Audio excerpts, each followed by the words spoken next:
Good morning students. Today we will proceed with chapter Chemical Kinetics. The topic is law of mass action.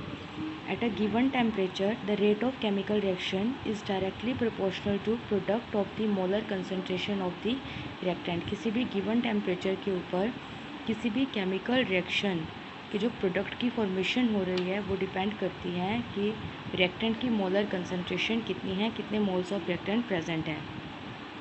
जितनी reactant की concentration react करके product की formation करती है उसे उसका कहा जाता है एक्टिव मास। तो जो रेट कांस्टेंट है उसको हम रिप्रेजेंट करते हैं if A and B are the molar concentration of reactant, K is the constant of proportionality and is called the rate constant. Rate constant is also called velocity constant and it is measure of the rate of reaction. So अगर concentration A और B की 1 होगी then rate of reaction is equal to K. So rate constant of the reaction at a given temperature may be defined as rate of reaction when the molar concentration of each one of the reactant is unity। जब किसी भी chemical reaction के अंदर जो reactants हैं उनके अंदर reactant की कंसंट्रेशन अगर 1 है तो जो रेट कांस्टेंट है वो भी क्या हो जाएगा, किसी भी मोलर कंसंट्रेशन को रिप्रेजेंट करेगा। यानी rate of reaction when molar concentration of each one of the reactant is unity. जब रिएक्टेंट की कंसंट्रेशन यूनिटी है यानी 1 है तो रेट ऑफ रिएक्शन किसके इक्वल हो जाता है, K. Characteristics of the rate reaction, rate constant is a measure of the rate of reaction. Larger the value of K faster is the reaction, smaller the value of K indicate the slow reaction. यानी rate constant की value जितनी ज़्यादा होगी उतनी ही reaction जल्दी proceed करेगी, इसकी value जितनी कम होगी रेट ऑफ रिएक्शन उतना ही कम होगा। Different reactions have different values of K. हर रिएक्शन की के की वैल्यू डिफरेंट होगी।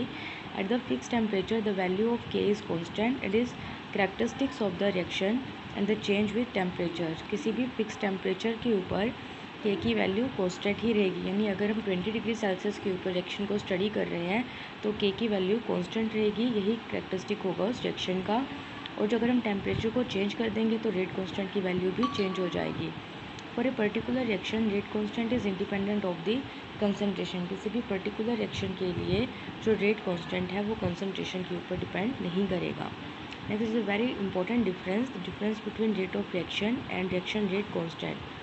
Rate of reaction, it is the speed with which reactant are converted into the product and it is measured as the rate of decrease in concentration of reactant or increase in concentration of product with the time।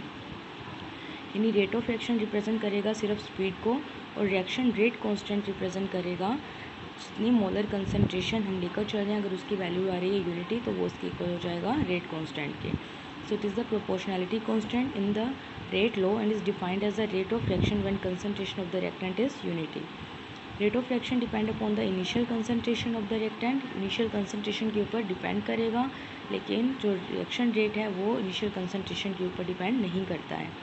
जो rate constant है उसकी units होंगे मोल पर litre पर time, और जो units हैं वो डिपेंड करते हैं ऑर्डर ऑफ रिएक्शन के अंदर in case of reaction rate constant. So students, you have to read the chapter till law of mass action and also write down and learn the difference between rate of reaction and reaction rate constant। Thank you।